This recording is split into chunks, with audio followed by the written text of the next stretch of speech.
Isang napakagandang umaga po sa ating lahat mga kababayan. It's another day in the life of our maestro dito po sa probinsya ng Abra. Sa bawat sulok ng ating komunidad, may pangarap na naghihintay na maiangat. Mga pusong bata na patuloy na lumalaban sa kabila ng hirap ng buhay. Sa pamamagitan ng Project CARE, Continuous Assistance to Revitalize Education, binubuksan natin ang pintuan ng pag-asa para sa mga mag-aaral na hindi sumusuko sa kanilang mga pangarap sa buhay. Hindi lang ito tungkol sa pagtulong. Ito ay tungkol sa pagbibigay muli ng pagkakataong mangarap. Kilalanin natin ang 4 na matitibay na benepisyaryo na sina Kuya Vince, Kuya Romnick, Kuya Dane at Kuya Dave. At bawat isa ay may kwentong puno ng pagsubok, tapang at determinasyon. Sila po ang una nating mga beneficiary sa Project CARE. Ipinapaalala ng kanilang mga kwento kahit ang pinakamaliit na kabutihan ay kayang magdulot ng malaking pagbabago. Na kapag nagsama-sama tayo sa pagmamalasakit, ang mga paghihirap ay nagiging kwento ng pag-asa at ang kawalan ng pag-asa ay nagiging layunin. Ito ang Project CARE, kung saan kumikilos ang pag-ibig at bawat pusong may malasakit, nagbabago ng buhay. So ngayon mga kababayan, ipapakita ko sa inyo kung paano nakakatanggap ang 4 nating benepisyaryo ang kanilang araw-araw na allowance na 50 piso o kaya 50 pesos mula sa pusong mapagbigay ng ating mga sponsor sa kita ng ating YouTube channel, ang Maestro Joel TV. At sa pamamagitan po ng Project CARE mga kababayan, the Continuous Assistance to Revitalize Education, at tuloy nating tinutupad ang layunin na tulungan ang ating mga mag-aaral. Hindi lamang sa aspetong pinansyal, kundi pati na rin sa emosyonal at moral na aspeto ng kanilang buhay. Sa vlog na ito, makikilala rin ninyo ang mga taong tumutulong at tumagabay sa kanila. Hindi lang ako bilang kanilang tatay at tagapayo, kundi ang mga taong may pusong handang magmalasakit at niwalang ang kabutihan ay kanyang magbago ng buhay. Samahan niyo ako habang ating silipin ang araw-araw na ginagawa para sa ating mga mahal na benepisyaryo. Tinatawag nating mga anakis, mga anak ng pag-asa, tapang at pagmamahal. Good morning mga kababayan. Actually, dito na ipapakita ko kung paano kinukuha ng mga bata yung pera nila.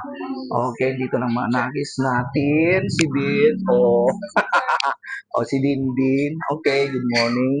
Si Romnick at si Kuya Dave. Okay. So mga kababayan, dito, okay, yung project CARE na ginawa natin is Continuous Assistance to Revitalize Education. Ayan, 50 pesos per day ang kinukuha ng mga bata. Yung dalawang may sponsor na si Kuya Vince at Kuya Romnick, yung pang-allowance nila na dumarating, okay, na ipinapadala po ni Tita Pipila, linalagay namin dito yung 1,000 each, nang sa ganun ay talagang regular na makukuha niya 50 pesos per day. At saka si Kuya din naman at si Kuya Dave ay naglalaan din tayo dito.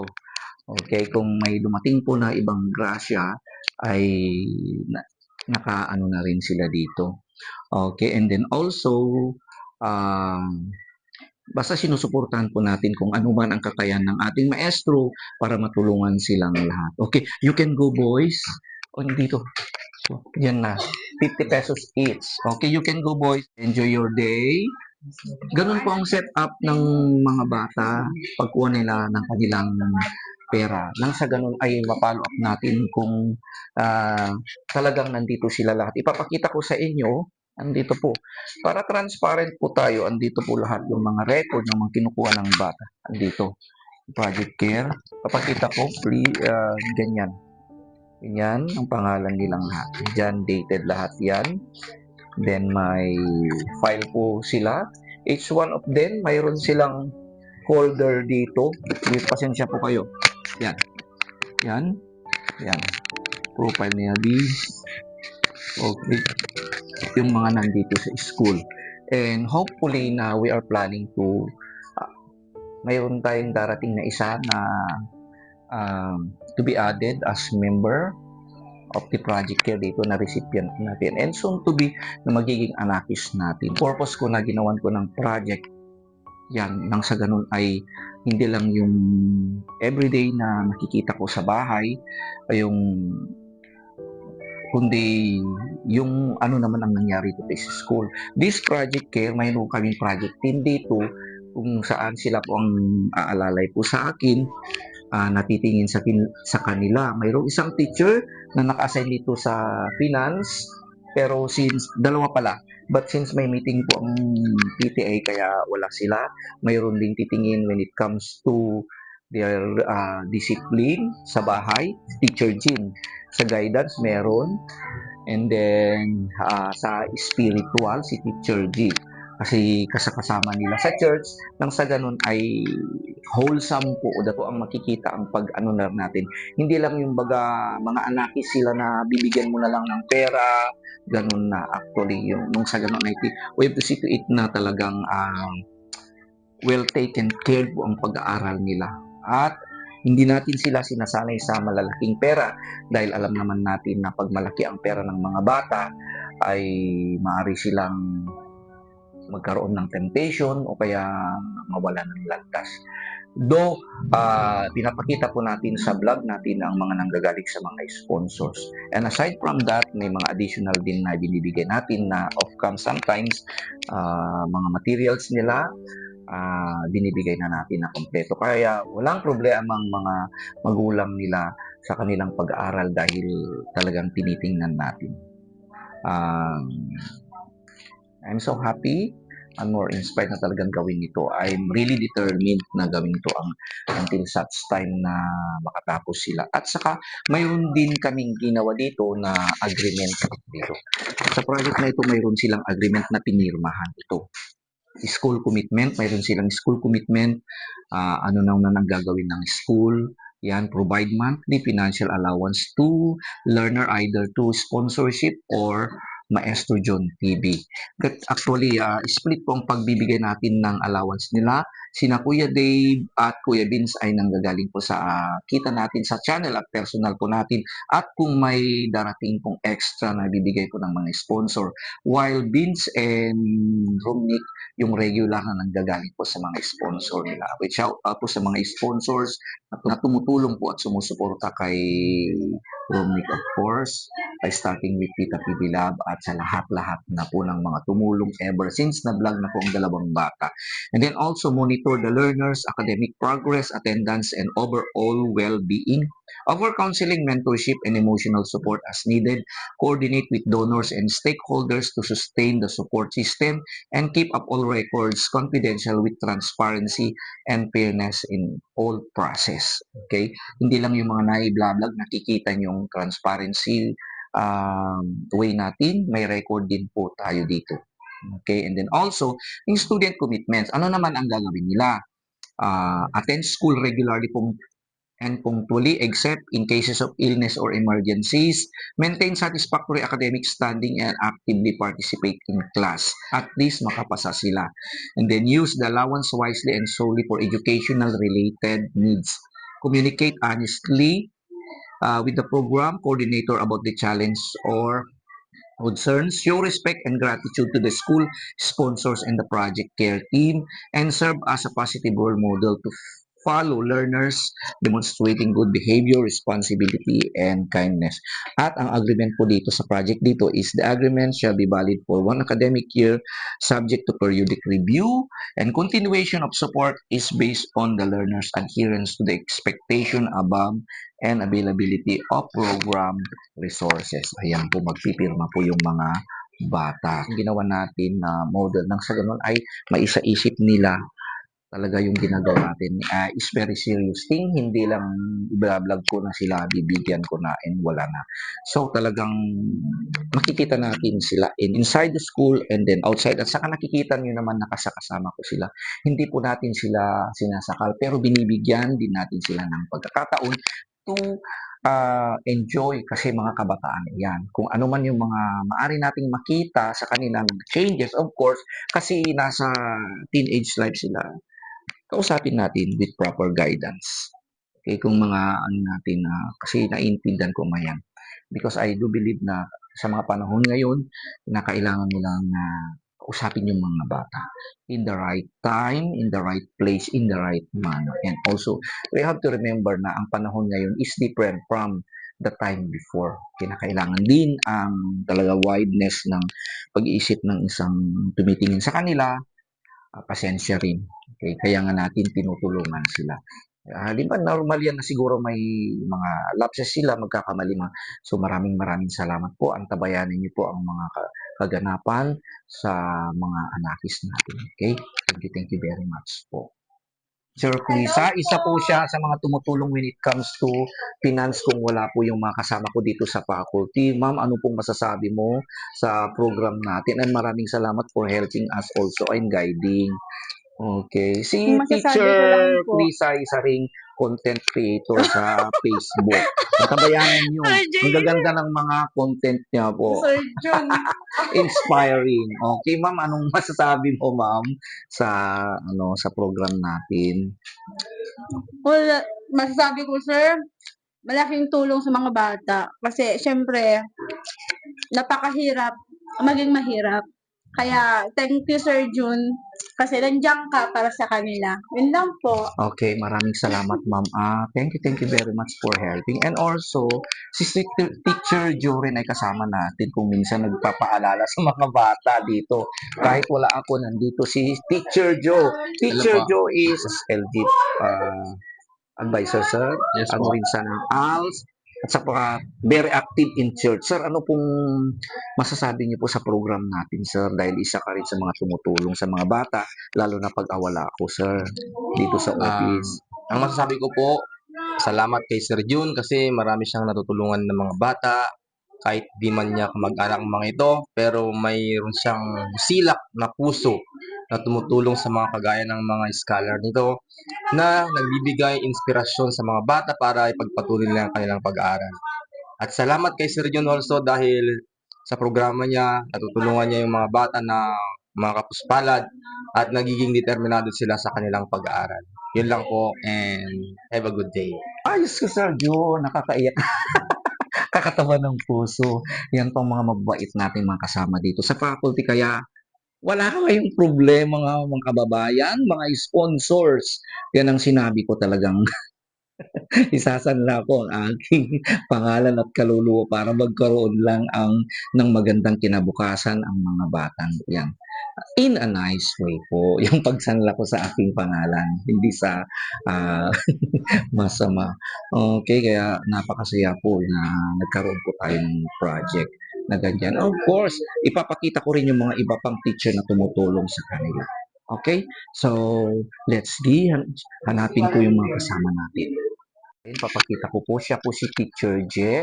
Siya po yung napakabait, napakatalinong bata na tumitingin po sa mga anakis natin when it comes to spiritual matter. Kasi ang maganda kasi si Teacher Je ay nasa isang sekta po sila. Teacher Je, good morning. Okay.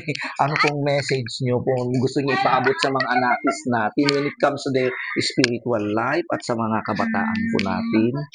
Hello po sa lahat. Dahil brothers ko po sila by faith, pinapaalalahanan ko naman po sila lalo sa church na wag nilang kalimutan yung pagsamba nila na kahit active sila sa school, dapat i-balance din nila yung magbigay sila ng time for God. Tsaka nakikita ko naman sila hindi lang sa pagsamba, ma-attend din sila sa mga aktibidad sa church. Kaya natutuwa ako sa mga anakis ni Maestro John.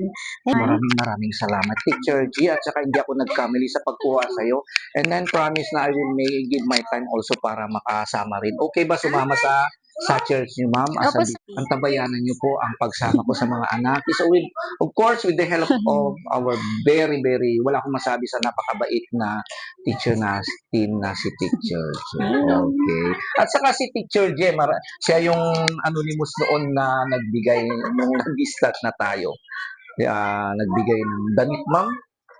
Nagbigay po ng actually ng undies para kay Julian ni Teacher Jem. Okay?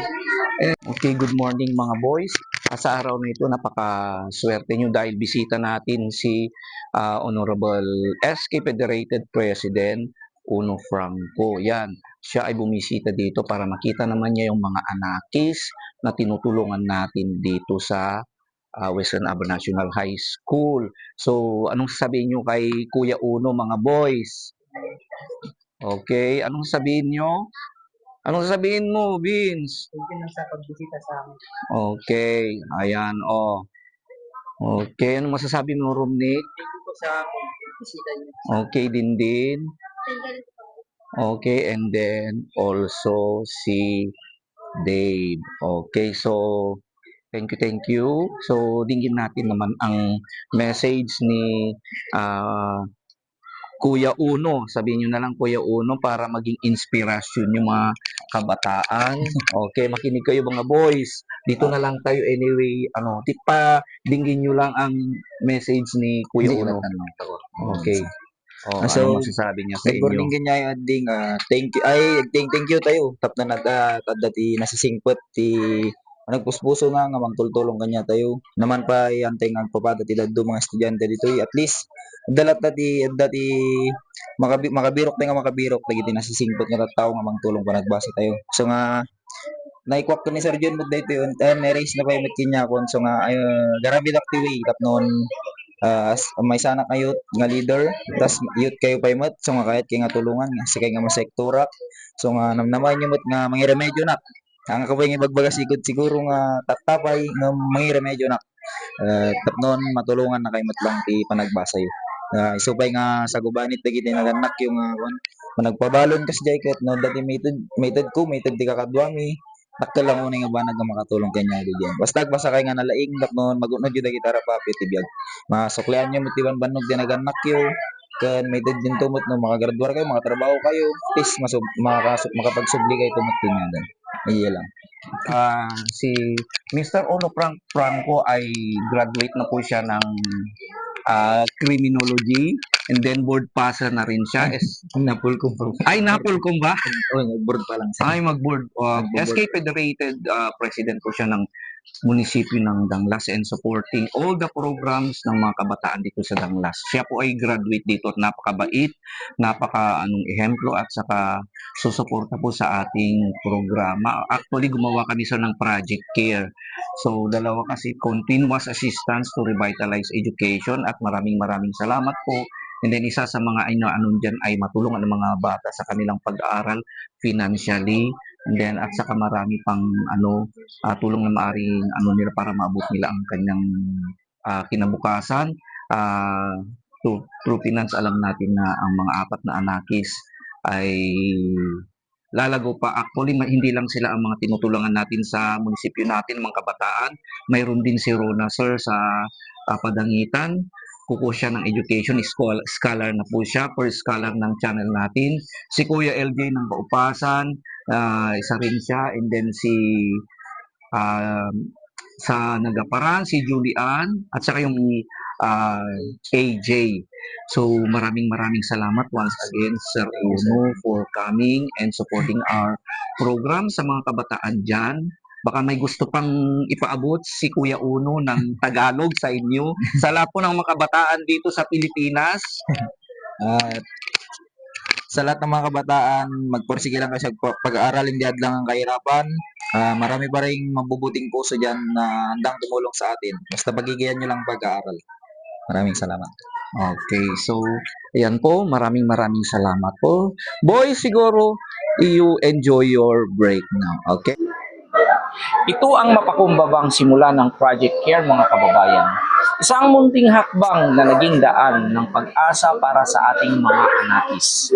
Sa tulong ninyo mga sponsor na may pusong mapagmahal at mahabagin, unti-unti nating natutupad ang mga pangarap ng mga batang ito. Patuloy nating pangarap na mas lumago pa ang proyektong ito upang mas marami pang mahihirap ngunit karapat-dapat na kabataan ating matulungan. Ako po ay taimtim na nananalangin na ito'y magpatuloy sa mga darating na taon. At sa gabay ng ating Panginoon, naway magampanan po ang tungkuling ito na ipagpatuloy ang pagtulong at palawakin pa ang gawain ng Project Care sa pinakasimpleng paraan, ngunit may pusong ito. At sa inyong suporta, mga kababayan, mga mapagmahal na sponsors at mga viewers, makakamtan natin ang katuparan ng ating mga pangarap para sa mga pangarap nyo. At lagi kong paalala bilang inyong maestro, bahagi natin ating mga biyaya, kabutihan, malasakit at pag-ibig sa lahat ng nangangailangan. Ako po ang inyong simpleng maestro nagsasabing I love you today, tomorrow, and forever.